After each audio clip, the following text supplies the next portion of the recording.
Jeff Harkness from ESPN 99.1, Joel Harrington from 4 Deep Golf Blog. We're here at Golf Addiction at 57th and Marion, talking now about the Players' Championship at TPC Sawgrass. Not a major, but yet the biggest purse on the tour, $10 million, and all the big-name players that are healthy will be there. So does it kind of feel like a major then?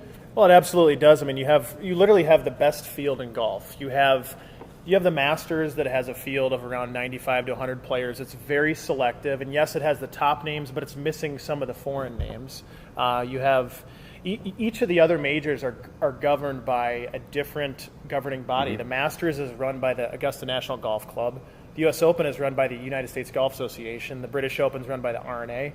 And the PGA Championship, a lot of people think is run by the PGA Tour. It's actually run by the PGA of America, which runs basically, or that's the parent body for all of the club professionals across the country. So this is the PGA Tours. It's their marquee tournament, and they have the best field in golf. And Tim Fincham, the tour commissioner, has juiced up the purse to an all-time high, basically year after year. And he wants it to be as big of an event, basically the biggest event of the year. It's not going to trump the majors, but it's definitely number 5. So if you want to call it the 5th major or whatever, it's the biggest non-major on the tour, hands down. And one thing you don't see in this tournament, you don't see repeat champions. In the last 20 years, no back-to-back winners. In fact, no back-to-back winners ever in the history of this event, even before it was played at Sawgrass. And only one guy in the last 20 years has won twice, and that was Tiger, but his 2 wins were separated by a dozen years. Of course, no Tiger this year, so we're guaranteed another champ. What is it about this event where guys don't come back and repeat year after year? Yeah, a little more on that, too, is Tiger being Tiger. He did win in 2001. He did win last year. Between that, he had finishes all over the board. He didn't have any other top 5s. He had a bunch of T20s or even T40s or T50s, like way out of contention, even a miscut / withdrawal in there. Phil Mickelson, the same thing. Phil won this event a couple years ago. Hasn't even finished in the top 10 since. It's just a course that is so penal when you are off your game. If you're hitting the ball offline off the tee, which Tiger and Phil definitely do, as well as a lot of the other long hitters out there, it will highly penalize you. For example, take a look at Bubba Watson. Obviously, 2-time Masters champ, number 4 in the world currently, won multiple times on tour in his career. Best finish here, tied for 37th. Wow. I mean, it's just a course that you really, really have to manage your game. You have to be you can't make mistakes. If you hit the ball offline, you really can't recover from it. And the top players miss cuts here, and it's an event really unlike any other. And it's kind of fitting that it's the biggest purse and the biggest non-major on tour. You hear stadium course, which doesn't necessarily mean the best course, and I know you pointed this out in your blog this week. Yep. What are the identifying features of a stadium course that separates it from a traditional run that they usually have? Well, stadium course is gallery friendly, so it has the berms kind of artificially built up so that the gallery can kind of be perched up high and sit in a stadium venue. So instead of standing 6 people deep, I'm 6'5", so it'd be easy for me to peer over the guy in front of me. But for the average person, it's just like sitting in a movie theater or something. It's just stacked up right behind you. That's the stadium feel. And in addition to that, not only is it like the actual edges of the course that are built up, 16, 17, 18, the focus of the golf course is all kind of right together. You have hole 16 coming in with the pond, well, basically the mini lake, as you peer about 100 yards over the water to the 17 green, and the 18 tee, and then all the way up to the 18th green and the clubhouse from there. The gallery is able to, really build a lot of energy for the players right there, and it's just really it's an event where the crowd noise and the pressure can really carry throughout the course, especially the finishing hole is really unlike any other. 17th hole, especially the Island Green, probably one of the most recognizable holes on the PGA Tour. I think even non-golfers know that course. Yep. How would you rate the 17th hole in difficulty, say, compared to one of the other better-known par 3s, which is 12 at Augusta? It's a good question. In terms of difficulty, it seems like, if you just look at the yardage, you can see the hole behind us actually here. It says 119 up there. The hole can play anywhere really from about 105 yards to about 140, depending on the pin location and where the tee is. But even 140, that's a pitching wedge for most of these guys, or maybe a little 9-iron. Heck, even a sand wedge for a few of them. But in terms of difficulty, if the greens are firm, if the breeze is up, and if it's late on a Saturday or Sunday afternoon, that's as difficult of a shot for anybody. I don't care if you're hitting a pitching wedge. Flighting that ball with the trajectory and the spin that you need to have. Look at Sergio last year. actually probably hit a pretty good shot in both cases when he dumped both of them in the water, down the stretch with Tiger, and the ball will just upshoot in that breeze when you're hitting a short iron like that, and it can make the hole play extremely hard. But then again, in terms of ranking it against other holes, it's recognizable, but in terms of difficulty, it's difficult because of the circumstances more than it is actually because of the hole. And if I had to compare it to like 12 at Augusta, or I would certainly say 12 at Augusta is more difficult, or some of the other holes as well. I would think 12 at Augusta would be more difficult simply from the standpoint that at least at Sawgrass, once you get the ball on the green, putting is relatively simple is the wrong word, but you're not involved with many challenges. 12 at Augusta, depending on where you are, there's still a lot to negotiate just on the green itself. Well, 12 at Augusta is a sliver. I mean, you're talking 10 to 12 paces deep, at any point, and you have a creek in front where the front left pin is, a shorter shot, usually around 130, 135 yards. The back right pin is about 150 or 155. Any shot that's short or right is basically going to go in the water or in the front bunker. Anything long is dead because you're chipping down a hill from pine needles. You could chip in the water, you could chip in the bunker, you could leave it short. It's a longer tee shot. The green itself at 12 at Augusta is actually pretty flat. The green at 17 at Sawgrass is kind of three-tiered. The front left part of the green is lower. The back left part is raised up a little bit, and then the kind of the middle right or the back right is also lowered a little bit. So if you hit a shot, for example, to a front pin, but you hit it on the top tier, it's actually almost an impossible putt. And other than Tiger in 2001, when he made that better than most putt, Gary Cope made that great call on, it's almost an impossible putt not only to make, but to keep on the green. So, yeah, I mean, it's a shorter shot, but, it really actually is a hard two-putt if you're on the wrong section of the green on Sawgrass. So does this hole all depend on the conditions in terms of how you approach it? Is it literally going to vary from round to round depending on what the wind is doing and how the greens are? Or can you take kind of a one-size-fits-all approach to 17?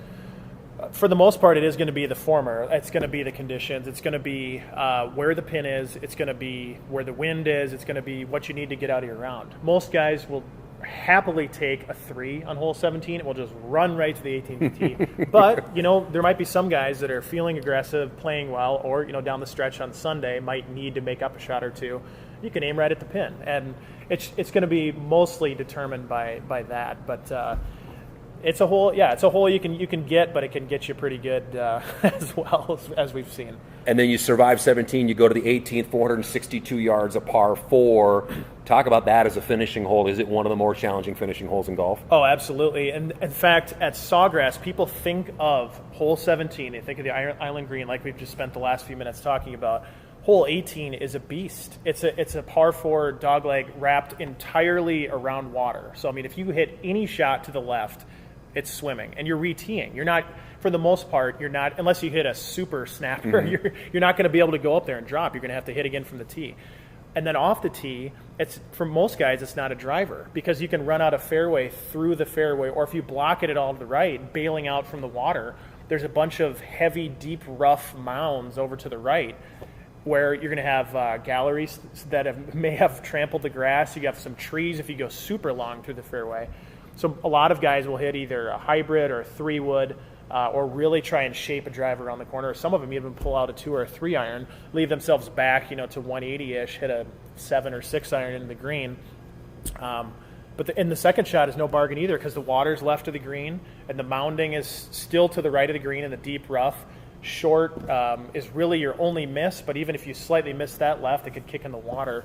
It's a bear of a hole, and it's one of those things where guys can get through 17. They can put a 3 on their card. They can, kind of exhale. But if you don't know Sawgrass, you can get to 18 and make a double or worse in a hurry. So with all that in mind, who are some of the guys, 2 or 3 guys that you think will play well at this tournament this week?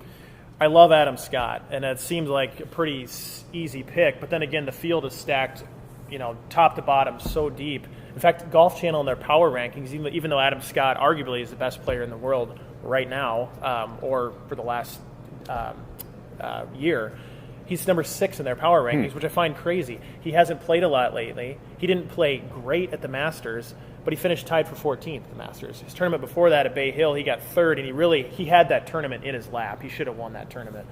10 years ago, Adam Scott won this tournament. It was his first ever PGA Tour victory. It's kind of his breakthrough, big splash to the professional golfing scene. Love Adam Scott this week, and somehow I think he's a little bit under the radar because people are talking more about Bubba, and they're talking more about, even Patrick Reed and guys like that have made more splashes and big comments lately. But I love Adam Scott. I like Lee Westwood. I'm not a big fan of the guy, but his actual game fits the course extremely well, tee to green. He's fantastic off the tee, and he did miss the cut last week, but overall for this season he's been playing extremely well. So I do like both of them a lot. Also like Luke Donald, Graham McDowell, guys like that. This season continues to be full of feel-good stories, and we had another one last week with the J.B. Holmes at the Wells Fargo in Charlotte. Here's a guy that had 2 brain surgeries 3 years ago, hadn't won a PGA event since 2008, and is battling at the end and beats Jim Furyk by a stroke there in Charlotte. Another great story on the tour this year. Yeah, JB, not only is it like a super feel-good story, but JB is just kind of a guy that a lot of average fans or even non-golf fans can latch onto. Like Ricky Fowler has his dirt biking and kind of young appeal with his Puma gear and flashy apparel that he wears, and there's other guys out there that kind of appeal to non-golfers. I think JB is kind of like that too. He's a hard worker, but he's also kind of a laid back, like take it easy, smooth kind of guy, that wears just like street shoes on the golf course, hits it 10 miles on the course, and he's a guy that people can really latch onto whether or not you really are much into golf. And really, it's such a great win for him to come back from what he came from, and to on a golf course like that's super demanding. Yes, guys were shooting low scores, but that's a course too where if you're hitting it offline off the tee, you can shoot. Look at Brendan DeYoung in the first round. He shot 80 and then shot 62 in the second round. So it's just one of those courses where if you're offline at all, it bites you in a hurry. And JB was from Thursday through the final putt on Sunday was just so solid. Very impressive. Golf Digest talking about long hitters doing very well so far this year. They've said already we've had 4 champions this year on tour events that all led the event in driving distances. Mm-hmm. Is this the year of the long drive? Well, man, I mean, it seems to be that way. I mean, look at last week. Look at Bubba at the Masters. Look at a lot of the winners this year. I don't think that's necessarily going to correlate to this week. Right. I mean, if you look at the like we talked about a few minutes ago, the winners list of this golf course is not the Bombers. It's not Bubba Watson bashing it out there and flipping sand wedges in from the rough or escaping from the trees. It's guys like Tim Clark. It's guys like there's a lot of short hitters that have either contended. Paul Guidos a couple years ago nearly won the tournament. He is literally the shortest hitter on tour. He will tell you that. And he was 1 stroke away from winning the tournament and just happened to fall to Sergio in that playoff. But it might be the year of the long ball. But looking at this week, you can take that advantage for the most part away, definitely. We're 5 weeks removed now from Tiger's back surgery, and he was blogging a little bit and on his website talking about how the process is now going to be very, very slow in terms of coming back, and he's dropping some serious hints. I don't think anybody's real surprised. He probably is not going to be playing at Pinehurst next month in the U.S. Open, but can this guy come back? I mean, I know that this guy can do a lot of things, but can he come back from this surgery?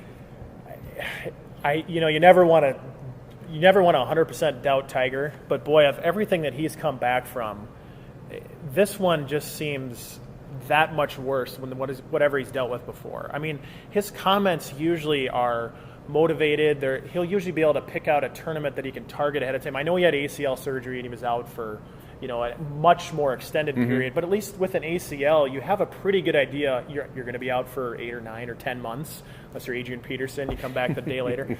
But, I mean, basically, this is something where you can just tell that Tiger really has no idea not only when he's going to come back, but when he's going to be able to really play golf again. Right. He's doing light chipping and putting. From what I've heard, from what his statements, from everything I've heard from the media, I would be shocked if he's back even by the British Open. In fact, I wouldn't be surprised to see him miss the entire summer. And if he misses the British, the PGA is only 2-3 weeks later. Well, he wouldn't be qualified for the FedEx Cup. Right. So at that point, he might still get a captain's pick for the Ryder Cup team. I'm not sure he'd even want that. At that point, if he knows he can't come back for the British, since the PGA is so close, I wouldn't be surprised if he just washed away the entire season and then just didn't come back until January of next year. Speaking of Pinehurst, of course, that's where the U.S. Open is next month in North Carolina. Funny story this week. Phil Mickelson's been trying to get on number 2 at Pinehurst to play some practice rounds. Says he can't get on the course because every time he tries to go there, it's full. Yep. How can Phil Mickelson not pick up the phone? I know it's a public course, but how can Phil Mickelson not pick up the phone and say, hey, this is a Phil Mickelson. Could you maybe find a spot for me to play a couple of practice rounds? And Pinehurst has like 11 or 12 courses too. It's like, get everybody else off of number 2. I thought that was amazing that Phil Mickelson can't get on Pinehurst. It is crazy. But Phil, Phil is Phil, and he's one of the best golfers of all time. But they can't. They're not going to close the course for goodness sakes. And they have the U.S. Open coming up, where they're going to be closed for an extended period of time. Think of all the other players that have gone there and have kind of just fit right in with the public flow. So Phil, when he goes to a golf course to scope it out ahead of time, he doesn't just put a driver, tee in the ground, tee up a driver, and go down the first fairway and hit a wedge, and then hit a putt and go to the next tee. No. He is not even really playing the course. He's hitting shots, but he's driving to every possible spot. On every green, he's dropping 4 or 5 balls and hitting flop shots, sand shots, chips, bump and runs, putts, whatever, from different parts of the green. He might spend an hour on one green, and then he literally might skip the next 3 holes and go to. If he doesn't have a feel for a hole, he's going to spend a significant amount of time on it. And then he's just going to bounce to another part of the course. So that's a full day. What you're talking about exactly. There. So his prep is just different than anybody else. And sorry, Phil, you're going to have to figure something else out for this one. All right. Well, that's it for us this week from Golf Addiction at 57th and Murray. Come down and check it out. It's a great location here. He's Joel. I'm Jeff. Thanks for joining us.